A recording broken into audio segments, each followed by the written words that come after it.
আপনি কি জানেন মহিষের শিং দিয়ে কিভাবে মগ তৈরি করা হয়? হ্যাঁ, পাকিস্তানের কিছু লোক ঠিক এই কাজটাই করছে, আর এটা দিয়ে তারা প্রচুর টাকাও কামাচ্ছে। প্রথমে তারা মহিষের শিং সংগ্রহ করে।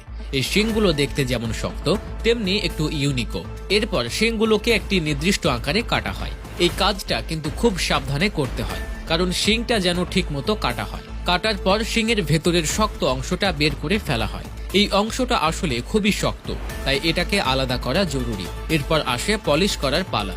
শিংয়ের উপরে থাকা নোংরা বা খসখসে অংশগুলো পরিষ্কার করতে হয়। এটা করার জন্য তারা বিশেষ ধরনের পলিশিং টুল ব্যবহার করে। পলিশ করার পর শিংটা দেখতে একদম চকচকে হয়ে যায়। কিন্তু কাজ এখানেই শেষ না। এরপর শিংটাকে আগুনে পুড়িয়ে নরম করা হয়। হ্যাঁ, ঠিকই শুনেছেন, আগুনে পুড়িয়ে। এটা করার কারণ হলো শিংটা নরম হলে এটাকে সহজেই বাঁকানো যায়।